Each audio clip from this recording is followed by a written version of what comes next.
22장. 다윗이 명령하여 그 땅에 사는 모든 외국인을 한 곳에 모이게 했다. 그는 그들을 채석장으로 보내어 하나님의 성전을 지을 돌을 다듬게 했다. 또 입구의 문에 쓸 못과 꺽쇠를 만들 엄청난 양의 철과 무게를 달 수 없을 정도로 많은 청동과 셀 수 없이 많은 백향목 제목을 준비했다. 시돈 사람과 두롯 사람이 다윗에게 엄청난 양의 백향목 제목을 보내온 것이다. 다윗은 생각했다. 내 아들 솔로몬이 이 일을 미리 계획하기에는 너무 어리고 하나님을 위해 지을 성전은 모든 나라에 소문이 날 만큼 더없이 장대해야 하니 내가 건축자재를 준비해야겠다. 그래서 다윗은 죽기 전까지 엄청난 양의 건축자재를 준비했다. 그 후에 그의 아들 솔로몬을 불러 이스라엘의 하나님을 위해 성전을 지을 것을 명령했다. 다윗이 솔로몬에게 말했다. 나는 성전을 지어 내 하나님을 높이고 싶은 마음이 간절했다. 그러나 하나님께서 나를 막으시며 말씀하셨다. 너는 너무 많은 사람을 죽였고 너무 많은 전쟁을 치렀다. 성전을 지어 나를 높일 사람은 내가 아니다. 지금까지 너 때문에 너무나 많은 사람이 죽고 피를 흘렸다. 그러나 내가 한 아들을 낳을 것인데 그는 유순하고 온화한 사람이 될 것이며 내가 그의 적들을 사방으로 잠잠하게 할 것이다. 평화를 뜻하는 솔로몬이라는 이름 그대로 그가 다스리는 동안 내가 평안과 안식을 선사할 것이다. 그가 바로 나를 높여 성전을 지을 사람이다. 그는 내 귀한 양자가 되고 나는 그의 아버지가 될 것이다. 나는 반드시 이스라엘을 다스리는 그의 권세가 영원히 이어지게 할 것이다. 그러니 아들아, 하나님께서 너와 함께 하시기를 빈다. 하나님께서 내게 맡기신 일이니 내 하나님을 위해 성전을 짓는 너를 형통케 해주시기를 빈다. 또한 하나님께서 내게 분별력과 이해력을 주셔서 내가 하나님의 계시대로 경건하게 순종하며 이스라엘을 다스리기에 되기를 빈다. 하나님께서 이스라엘을 위해 모세에게 명령하신 것들을 행하고 그 지침을 따르면 내가 형통할 것이다. 용기를 내어라. 담대하게 나서거라. 겁내지 말고 망설이지도 마라. 보아라. 내가 하나님의 성전에 쓸 자재를 힘써 비추게 두었다. 금 10만 달란트, 은 100만 달란트, 너무 많아 무게를 잴 수 없을 정도의 청동과 철, 그리고 많은 양의 목재와 석재가 있다. 내가 얼마든지 더 보태도 좋다. 또 석수, 석공, 목수, 금은과 청동과 철을 다루는 장인들도 준비되어 있고 그 숫자도 아주 많다. 다 준비되었으니 일을 시작하도록 하여라. 하나님께서 형통케 해주시기를 빈다. 다윗은 이스라엘의 모든 지도자에게 명령하여 그의 아들 솔로몬을 돕게 했다. 여러분의 하나님께서 여러분과 함께 하셔서 주변 모든 사람과 평화롭게 지내게 하시지 않았습니까? 이곳에서 내 역할은 적들을 물리치고 이 땅을 하나님과 그분의 백성에게 굴복시키는 일이었습니다. 여러분의 몫은 여러분의 마음과 뜻을 온전히 들여 여러분의 하나님께 기도하는 일입니다. 그러니 이제 움직이십시오. 하나님께 거룩한 예배 초소를 지어 드리십시오. 그리고 하나님을 높이기 위한 성전 안에 하나님의 언약궤와 예배를 위한 모든 거룩한 기구를 들여놓으십시오. 3장. 내면의 아름다움을 개발하십시오. 아내 여러분에게 권합니다. 남편에게 착한 아내가 되어 남편의 필요를 들어주십시오. 그러면 하나님 이야기에 무관심하던 남편도 여러분의 거룩하고 아름다운 삶의 감화를 받을 것입니다. 중요한 것은 외모, 머리 모양, 몸에 걸친 보석, 옷차림이 아니라 여러분의 내적인 마음가짐입니다. 내면의 아름다움을 개발하십시오. 내면을 온화하고 우아하게 가꾸십시오. 그것이야말로 하나님께서 기뻐하시는 일입니다. 전에 거룩하게 살았던 여인들은 하나님 앞에서 그와 같이 아름다웠고 남편에게도 착하고 성실한 아내였습니다. 예컨대 사라는 아브라함을 보살피면서 그를 사랑하는 나의 남편이라고 불렀습니다. 여러분도 걱정과 두려움 없이 그렇게 하면 사라의 참된 딸이 될 것입니다. 남편 여러분에게도 똑같이 권합니다. 아내에게 좋은 남편이 되십시오. 아내를 존중하고 기뻐하십시오. 여러분의 아내는 여자이기에 여러분보다 연약합니다. 하지만 하나님의 은혜로 사는 새로운 삶 안에서는 여러분과 동등한 사람입니다. 여러분의 아내를 동등한 사람으로 존중하십시오. 그래야 여러분의 기도가 막히지 않을 것입니다. 선을 행하다가 고난받을 때, 요약해서 말합니다. 친절하고 인정 많고 사랑하고 자비로우며 겸손한 사람이 되십시오. 이것은 여러분 모두에게 해당하는 사항이니 한 사람도 빠짐없이 그렇게 하십시오. 안가품하거나 냉소적으로 비꼬는 말을 하지 마십시오. 오히려 축복해 주십시오. 축복이야말로 여러분이 할 일입니다. 그러면 여러분은 복덩어리가 되어 여러분도 복을 받게 될 것입니다. 생명을 받아들이고 좋은 날 보기를 바라는 이여, 그대가 할 일은 이것이니 곧 악담과 험담을 삼가고 악을 물리치고 선을 장려하며 힘을 다해 평화를 추구하여라. 하나님께서 이 모든 일을 지켜보시고 인정해 주신다. 하나님께서 그의 간구에 귀 기울이시고 응답해 주신다. 그러나 악을 행하는 자에게는 등을 돌리신다. 여러분이 마음과 영혼을 다해 선을 행하면 누가 여러분을 방해하겠습니까? 선을 행하다가 고난을 당하더라도 여러분은 훨씬 더 복된 사람입니다. 고난을 너무 마음에 두지 마십시오. 온갖 어려움 속에서도 여러분의 마음을 다잡고 여러분의 주님이신 그리스도께 경배하십시오. 여러분의 삶의 방식에 대해 묻는 사람에게 할 말을 준비하되 최대한 예의를 갖춰 답변하십시오. 하나님 앞에서 양심을 깨끗게 하여 사람들이 퍼붓는 욕설이 여러분을 괴롭히지 못하도록 하십시오. 오히려 그들이야말로 깨끗함을 받아야 할 사람이라는 것을 깨닫게 될 것입니다. 하나님이 바라시는 것이면 선을 행하다가 고난받는 것이 악을 행하다가 벌받는 것보다 낫습니다. 그리스도께서 분명히 그렇게 하셨습니다. 그분께서는 다른 사람들의 죄 때문에 고난을 받으셨습니다. 그리스도께서는 우리를 하나님께 인도하기 위해 그 모든 고난을 겪으시고 죽임을 당하시고 다시 살아나셨습니다. 그분께서는 전의 말씀을 귀 기울여 듣지 않아 심판을 받고 감옥에 갇힌 세대들을 찾아가셔서 하나님의 구원을 선포하셨습니다. 여러분도 알다시피 노아가 배를 건조하던 기간 내내 참고 기다리셨습니다. 그러나 물에 의해 물로부터 구원받은 사람은 고작 몇 명, 정확하게는 8명 뿐이었습니다. 세례를 받을 때의 물이 여러분에게 그와 같은 일을 합니다. 그 물은 여러분의 살갗에 묻은 더러움을 씻어주는 것이 아니라 예수의 부활을 힘입어 깨끗해진 양심을 갖게 된 여러분을 하나님 앞에 세우는 물입니다. 예수께서는 천사에서 권세에 이르기까지 만물과 모든 이들에 대한 최종 결정권을 쥐고 계신 분입니다. 그분은 하나님 오른편에 계시면서 그분이 말씀하신 것을 이루십니다.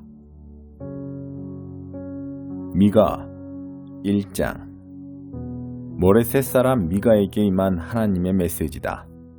사마리아와 예루살렘에서 벌어질 일들에 대한 것으로 때는 유다 왕 요담과 아하스와 히스기야가 다스리던 시대였다.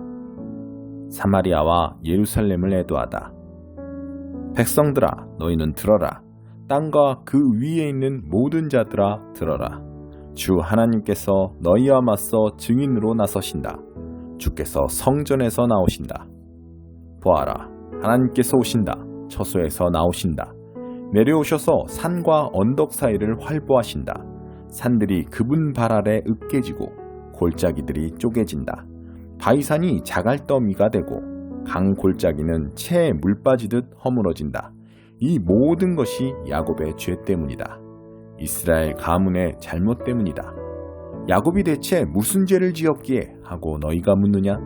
사마리아를 보아라. 명백하지 않느냐? 유다의 음란한 종교 산당들을 보아라. 예루살렘이 무죄하더냐? 내가 사마리아를 돌무더기로 만들고 쓰레기만 어지러이 나뒹구는 공토로 만들 것이다. 그 무너진 건물의 잔해를 골짜기에 갖다 버려 기초가 다 드러나게 할 것이다. 조각하고 주조에서 만든 남신과 여신들 모두 땔감이나 고철로 팔려나갈 것이다. 신성하다는 다산의 숲이 다 불타 쓰러지고 신으로 숭배하던 막대기와 돌들도 모두 박살날 것이다. 그것들은 다 그녀가 매춘으로 벌어들인 것들이다. 창녀가 화 때로 번 것에 결국은 이러할 것이다. 이것이 내가 슬피 울며 통곡하는 이유다. 내가 누더기를 걸치고 맨발로 다니고 이리떼처럼 지저대며 밤에도 부엉이처럼 울어댄다. 하나님이 벌을 내리셔서 유다가 나을 길 없는 상처를 입었다. 심판이 성문을 통과해 들어왔다. 예루살렘이 고발당했다. 떠버리성에서 이 일에 대해 떠들지 마라. 눈물만 낭비할 뿐이다. 먼지성에 가서는 먼지구덩이에서나 뒹굴어라.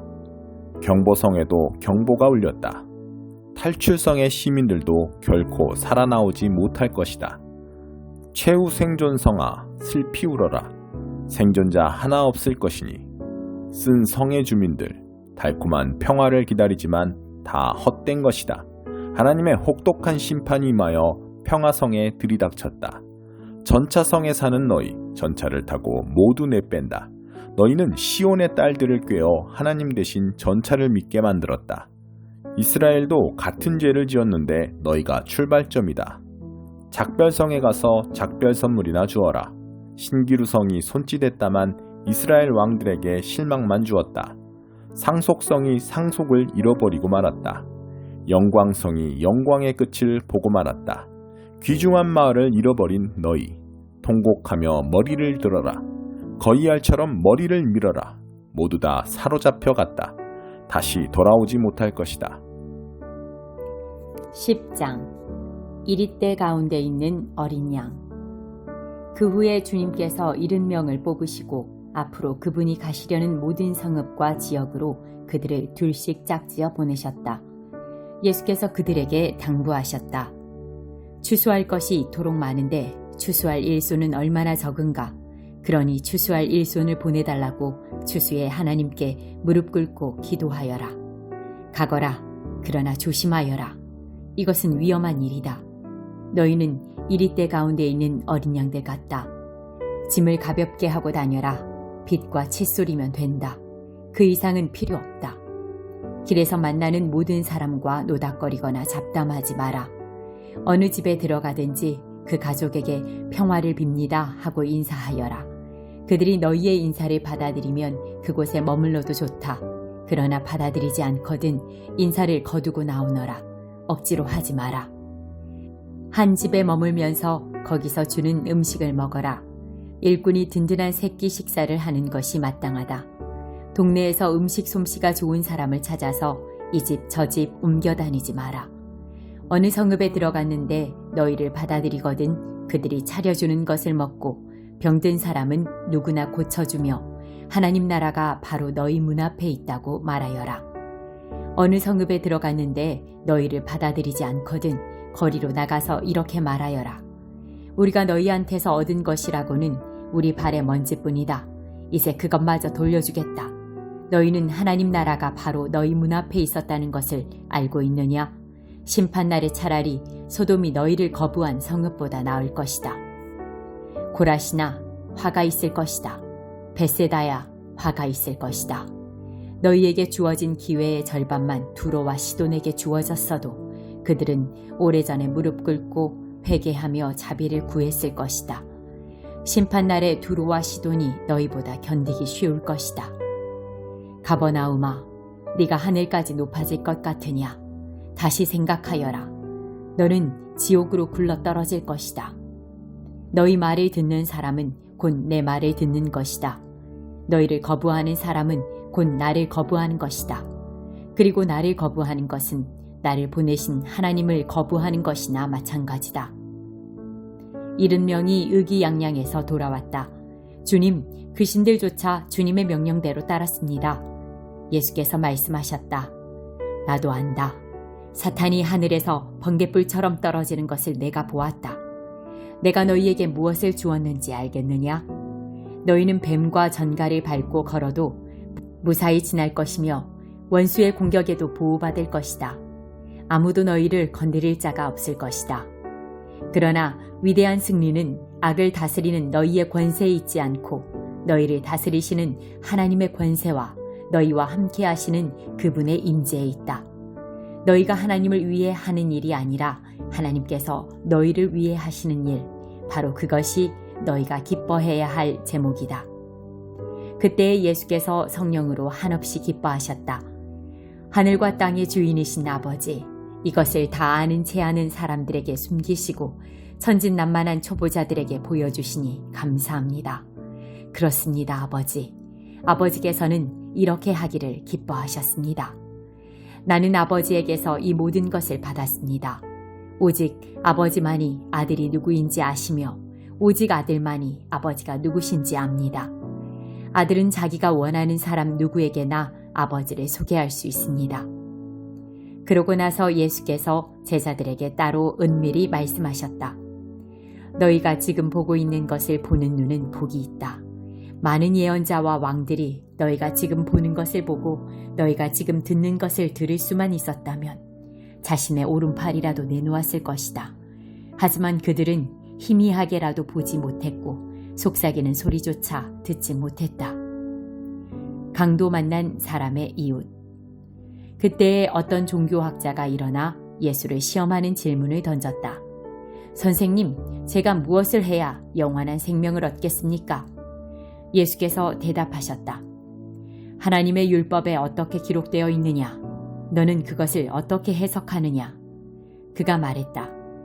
네 열정과 간구와 힘과 지성을 다해 주 너의 하나님을 사랑하라 하였고 또 내 자신을 사랑하는 것 같이 내 이웃을 사랑하라 하셨습니다. 잘 대답했다. 예수께서 말씀하셨다. 그것을 행하여라. 그러면 내가 살 것이다. 그는 빠져나갈 길을 찾으면서 물었다. 그러면 선생님은 이웃을 어떻게 정의하겠습니까? 예수께서 그 대답으로 이야기를 하나 들려주셨다. 어떤 사람이 예루살렘에서 여리고로 가고 있는데 도중에 강도들의 습격을 받았다. 강도들은 그의 옷을 빼앗고 때려 거의 죽게 해놓고는 버려두고 가버렸다. 다행히 제사장이 같은 길로 내려가고 있었다. 그러나 그는 다친 사람을 보고는 방향을 바꿔 다른 쪽으로 비켜갔다. 이어서 경건한 레위 사람이 나타났다. 그 역시 부상당한 사람을 피해갔다. 그 길을 가던 어떤 사마리아 사람이 그 사람에게 다가왔다. 사마리아 사람은 그 사람의 처지를 보고는 가엾은 마음이 들었다. 그는 상처를 소독하고 붕대를 감아 응급조치를 한 뒤에 그를 자기 나귀에 태워 여관으로 데려가 편히 쉬게 해주었다. 아침에 그는 은화 2개를 꺼내 여관 주인에게 주면서 말했다.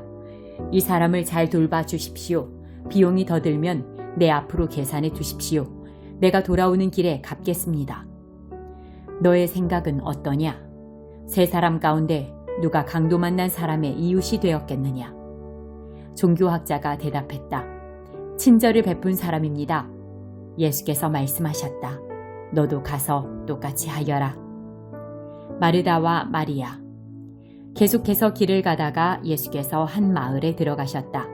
마르다라는 여자가 그분을 맞아 편히 쉬도록 모셨다. 그녀에게 마리아라는 동생이 있었는데 마리아는 주님 앞에 앉아 그분의 말씀을 경청하고 있었다. 그러나 마르다는 해야 할 온갖 부엌 일로 마음이 분주했다. 얼마 후에 마르다가 그들의 이야기를 끊고 끼어들었다. 주님, 제 동생이 부엌 일을 저한테만 떠넘기고 있는데 그냥 두십니까? 저를 좀 거들어주라고 동생에게 말씀해 주십시오. 주님께서 말씀하셨다. 마르다야, 사랑하는 마르다야. 네가 지나치게 염려하여 아무것도 아닌 일로 흥분하고 있구나. 마리아는 가장 중요한 한 가지 일을 택했다. 그러니 마리아는 그것을 빼앗기지 않을 것이다.